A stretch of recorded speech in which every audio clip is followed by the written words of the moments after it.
नमस्कार प्यारे विद्यार्थियों, स्वागत है आपका आपके अपने चैनल स्कूल गुरुजी में।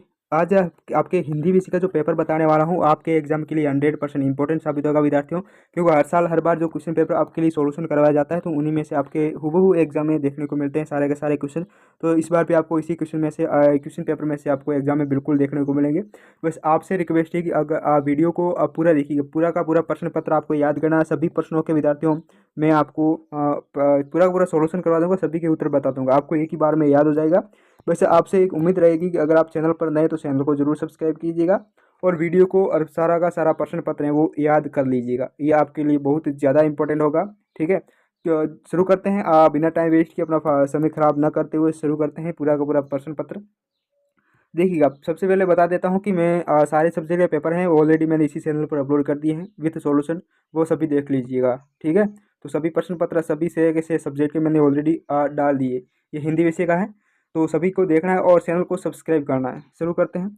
इसमें जो प्रश्न दे रखा है कि द्विगुण व्यंजन है, इनमें से द्विगुण व्यंजन कौन सा है? स। सो ऑप्शन सही हो जाएगा। मैं सीधा सा आंसर बता दूंगा, चार ऑप्शन नहीं पढ़ रहा हूँ ताकि क्या है कि समय आपका इतना खराब ना हो। दूसरा है, जो व्यक्ति साहसी जो अपनी किस्मत खुद रचते हैं वो उसे क्या कहते हैं? साहसी होते हैं, वो अपनी किस्मत खुद रचते हैं। तो ऑप्शन सही हो जाएगा। दूसरा, एक दिन भुज पाठ की विद्या है, कैसी विद्या है? एक दिन पाठ की एक दिन भुज का जो पाठ है इसकी क्या कैसी विद्या है ये बताना, आपको कमेंट बॉक्स में बता दीजिएगा जरूर विद्यार्थियों इसका, कि इसका आंसर क्या हो जाएगा। अगला है, धरती शब्द का विलोम शब्द क्या होगा? धरती का क्या विलोम शब्द होगा? ये दो प्रश्न है विद्यार्थियों, आपके लिए छोड़ रहा हूँ, कमेंट बॉक्स में जरूर बताइएगा, बहुत आसान है इनके। देखो ये तो बहुत आसान रहेगा आपके लिए, आपको कितनी तैयारी है तो ये मैं इसका आंकलन करना चाहता हूँ, कमेंट बॉक्स में जरूर आप बताइएगा, आपको रिप्लाई दिया जाएगा। दो वर्णों के मेल से उत्पन्न विकार को क्या कहते हैं? संधि कहते हैं, बहुत आसान है। और कारक के प्रकार कितने हैं? तो कारक के जो प्रकार है वो 8 प्रकार के कारक होते हैं। ओके, ये हो गया आपके से किसी ऑब्जेक्टिव टाइप के जो क्वेश्चन थे। अब जो क्वेश्चन आएंगे ना वो खाली जगह है, खाली जगह भरनी है आपको। इसमें दे रखा है कि मेहमान को भोजन में सबसे ज़्यादा पसंद था, क्या था? पापड़। तो ये पापड़ ऑप्शन सही हो जाएगा। दूसरा है, अंतरिक्ष यात्री की उम्र वर्ष से अधिक नहीं होनी चाहिए, 40 वर्ष से अधिक नहीं होनी चाहिए। अंतरिक्ष यात्री होता है उसकी उम्र 40 वर्ष से अधिक नहीं होनी चाहिए। रन फॉर यूनिटी मैराथन दौड़, ठीक है, कितने किलोमीटर थी? 3 किलोमीटर, तो ये हो जाएगा 3। ठीक है, और वह तो पूर्णमासी के समान है, क्या पूर्णमासी के समान है? चांद। चांद है वो पूर्णमासी के समान है। ठीक है, आगे वाला जो पांचवा दे रखा है कि सतपुड़ा के घने जंगल में डूबे हैं, कहाँ पर डूबे हैं? नींद में।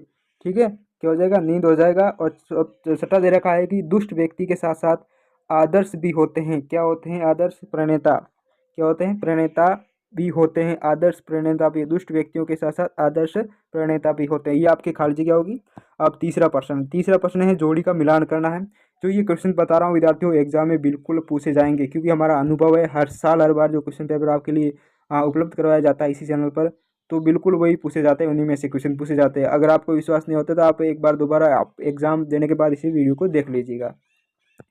इसमें जो दे रखा है, दुर्लभ का अर्थ हो जाएगा कठिनता से प्राप्त।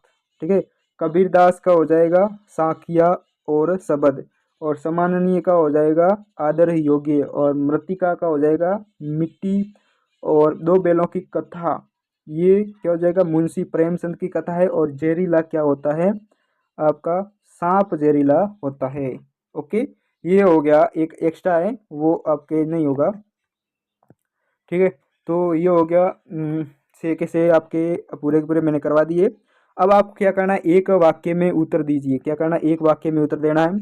और विद्यार्थी चैनल पर नए तो चैनल को जरूर सब्सक्राइब कीजिएगा, आपसे रिक्वेस्ट है कि अगर आप इतना तो कर सकते हैं, हम आपके लिए इतना करते तो आपका भी कुछ फर्ज बनता है। सबसे पहला है कि हिंदी वर्णमाला में स्वरों की संख्या कितनी होती है? 11 होती है, याद रखना। दूसरा है, सूरज का ब्याह कविता में सुहाग के गीत कौन गा रहा है? तो रामधारी सिंह दिनकर। क्या हो जाएगा? रामधारी सिंह दिनकर। तीसरा है, भारत के अंतरिक्ष केंद्र का नाम क्या है बताना है, तो इसरो हो जाएगा। ठीक है, Indian Space Research Organisation, ISRO हो जाएगा। उसके बाद बंशीधर को किसकी नौकरी मिल गई थी? दरोगा की। किसकी? दरोगा की। पांचवा है, जूरी के बेलों के नाम बताने हैं, मोती और हीरा। क्या थे जूरी के बेलों के नाम? मोती और हीरा। हेलन केलर की पहली गुरु कौन बनी? तो सुलिवन थी। क्या थी? सुलिवन थी वो, हेलन केलर की पहली गुरु थी सुलिवन। ओके, ये आपका चौथा प्रश्न हो गया जो कि पूरा का पूरा मैंने बता दिया। उसके बाद सत्य व असत्य की पहचान करनी है, ये बहुत आसान है। 5वें में देखिएगा दे रखा है कि यर लव उ अस्म व्यंजन है, बिल्कुल सही हो जाएगा। दूसरा बी आपका बिल्कुल सही हो जाएगा, कबीरदास की भाषा है वो सदुपरी है। तीसरा गलत हो जाएगा, हरी घास पर चलना स्वास्थ्य के लिए हानिकारक नहीं होता है, स्वास्थ्य कारक होता है, तो ये मतलब गलत हो गया इसमें। इसमें हो गया अड़ियल शब्द का अर्थ होठी होता है, बिल्कुल सही होगा। 5वें धोखे से सफलता पाना सम्मानजनक होता है, ये तो गलत ही है, धोखे से सफलता पाना सम्मानजनक नहीं होता है। 5वां है कि हेलन केलर को तैराकी का बहुत शौक था, ये बिल्कुल सही हो जाएगा, हेलन केलर को तैराकी का बहुत शौक है। हो गया ये 5वां प्रश्न। 5वें के बाद 6वां प्रश्न देखिएगा। अगर विद्यार्थियों एग्जाम में आप बेहतरीन परिणाम प्राप्त करना चाहते हैं बाकी विद्यार्थियों से, ठीक है, तो वीडियो को आप पूरा देख लीजिएगा, सारा क्वेश्चन पेपर याद कर लीजिएगा, ठीक है। 6वां प्रश्न है, अब जो प्रश्न बता रहा हूँ ना विद्यार्थियों, आपको क्या करना है, स्क्रीनशॉट ले लेना है और फिर अपने किताब या पासबुक से इसे तैयार करना है, इसके आंसर। इसके मैं नहीं बता पाऊंगा विद्यार्थियों, इतना तो आप कर सकते हो, अगर आप परिणाम है ना वो बढ़िया परिणाम प्राप्त करना चाहते हैं तो इतना तो करना ही होगा। अगर आप इतना नहीं कर सकते हो फिर कोई मतलब नहीं है आपकी पढ़ने का, कोई औचित्य नहीं, ठीक है। अंतस्थ एवं संयुक्त व्यंजन लिखिए, ये सारे के सारे आगे वाले जो क्वेश्चन है ना वो अथवा में पूछे जाएंगे, इसका मतलब दोनों में से कोई एक करना है, तो इसके लिए आपको बहुत आसानी रहेगी और आपको तो दोनों ही तैयार करके जाने हैं, ठीक है। 6वां और उसके बाद 7वां प्रश्न देखिएगा, मेहमान के मन में किस लिए जुगत लगाने का विचार आया, लिखना है। और तद्भव शब्द की परिभाषा लिखते हुए निम्नलिखित शब्दों के तद्भव रूप लिखना है, ये अश्रु और ग्राम। अब भी जो मैं प्रश्न नहीं पढ़ रहा हूँ, सीधा ही बता रहा हूँ, आपको स्क्रीनशॉट लेना है और फिर सारे के सारे क्वेश्चन है वो अपनी किताब या पासबुक से तैयार करना है, ठीक है। 8वां प्रश्न देखिएगा, ठीक है, और 8वें में दोनों अथवा में है तो दोनों तैयार करके जाना है, एग्जाम में तो एक ही लिखना होता है। उसके बाद 9वां प्रश्न है कि रन फॉर यूनिटी का मैराथन दौड़ का उद्देश्य लिखना है, क्या था क्या नहीं था, और हमने पर्यावरण को सुरक्षित रखने के लिए क्या क्या कदम उठाए नहीं चाहिए, ये अपने शब्दों में लिखना है।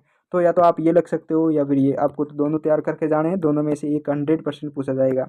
10वें में देखिएगा ये वाला प्रश्न है, और 11वें में ये वाला देखिएगा, हमारा भूजल भंडार कैसे समृद्ध होता है, लिखना है। या फिर विलोम शब्द किसे कहते हैं, सदुपयोग सदुपयोग शब्द का विलोम शब्द क्या हो जाएगा, सदुपयोग का मैं बताता हूँ, दुरुपयोग हो जाएगा, ठीक है।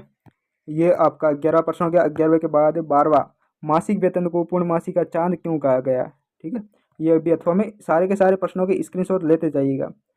अब डॉक्टर एपीजे अब्दुल कलाम के बचपन के मित्रों के नाम लिखने, क्या क्या था, या फिर निम्नलिखित शब्दों का संधि विच्छेद करना है, नारीश्वर, यद्यपि, लोकोक्ति और देवेश्वर, इनका संधि विच्छेद कर सकते हो, या फिर आप एपीजे अब्दुल कलाम के मित्रों के नाम लिखने, ये हो गया। उसके बाद 14वां 15वां देखिएगा, 14वां और 15वां देख लीजिएगा ध्यानपूर्वक, आपको क्या करना है 14वां और 15वां ध्यानपूर्वक देखना है और स्क्रीनशॉट ले लेना है। क्या करना है, स्क्रीनशॉट लेना है, बाद में तैयार करना है, सारे क्वेश्चन पूछे जाएंगे, 100% पूछे जाएंगे।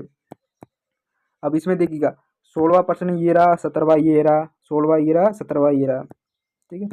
16वें बाद 17वां के बाद 18वां प्रश्न देखिए।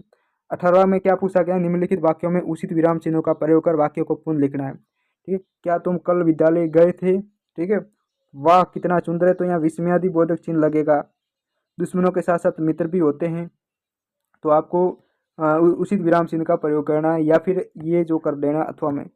19वां प्रश्न क्या दे रखा है कि उपसर्ग किसे कहते हैं, प्र प्लस प्र एवं प्रति उपसर्ग का प्रयोग करते हुए दो दो शब्द बनाने, या फिर अपनी पसंद की कविता की कोई 4 लाइनें लिख देना। ये तो बहुत आसान है, आप ये नहीं करते तो ये अपनी पसंद की कोई भी लिख देना, ठीक है। उसके बाद 20वां प्रश्न देखिए, पानी का महत्व पर एक विशेष अनुच्छेद लिखना है। क्या लिखना है, विषय पर एक अनुच्छेद लिखना है, पानी का महत्व पर एक निबंध तैयार करना है आपको, या फिर त्रैमासिक परीक्षा की तैयारी के संबंध में शिक्षक और विद्यार्थी के मध्य संवाद लिखना है। दोनों में से कोई एक आएगा और आपको दोनों तैयार करके जाना है एग्जाम में, क्या पता कोई भी दोनों में से कोई भी पूछ सकता है। उसके बाद है कि गद्यांश को पढ़कर प्रश्नों के उत्तर देना है, तो गद्यांश अपठित होता है तो ये कहीं से भी पूछा जा सकता है, तो गद्यांश कैसे हल करना ये तो आपको आता है, 9th क्लास में पढ़ रहे हो, तो इन्हीं में से क्या है कि प्रश्नों के उत्तर इन्हीं गद्यांश के अंदर, ये अगर आप 2 बार पढ़ोगे 2 से 3 बार तो गद्यांश आपको याद हो जाएगा और फिर प्रश्नों के उत्तर अपने आप निकल जाएंगे, ठीक है। ये तो बहुत आसान है। उसके बाद 22वां और 23वां प्रश्न सबसे इंपॉर्टेंट और सबसे ज़्यादा इंपॉर्टेंट और सबसे ज़्यादा नंबर दिलाने में यही भूमिका निभाएंगे। 22वें प्रश्न में क्या पूछा गया है, अपने प्राचार्य को 3 दिन के अवकाश हेतु आवेदन पत्र लिखना है, या फिर अपने मित्र प्रवीणीय सूची में प्रथम स्थान प्राप्त करने पर बधाई पत्र लिखना है, ठीक है। तो ये दोनों में से कोई एक आपको एग्जाम में लिखना है, दोनों तैयार करके जानी है, और 23वां ये भी तैयार करके जाना है, आपको निबंध तैयार करके जाना है। या तो मेरी प्रिय पुस्तक मेरी कक्षा 9 में मेरा प्रिय विषय और जीवन में खेलों का महत्व, विद्यालय में पहला दिन या आदर्श मित्र। ठीक है, ये आपका 9वीं कक्षा का कक्षा हिंदी विषय का पेपर आपको उपलब्ध करवा दिया मैंने, पूरा सॉल्यूशन भी करवा दिया। बस उम्मीद करता हूँ कि आपने वीडियो को लास्ट तक देखा होगा। चैनल पर नए हो तो चैनल को जरूर सब्सक्राइब कीजिएगा। मिलते हैं अगले वीडियो में, और तब तक बने रहिए हमारे चैनल पर।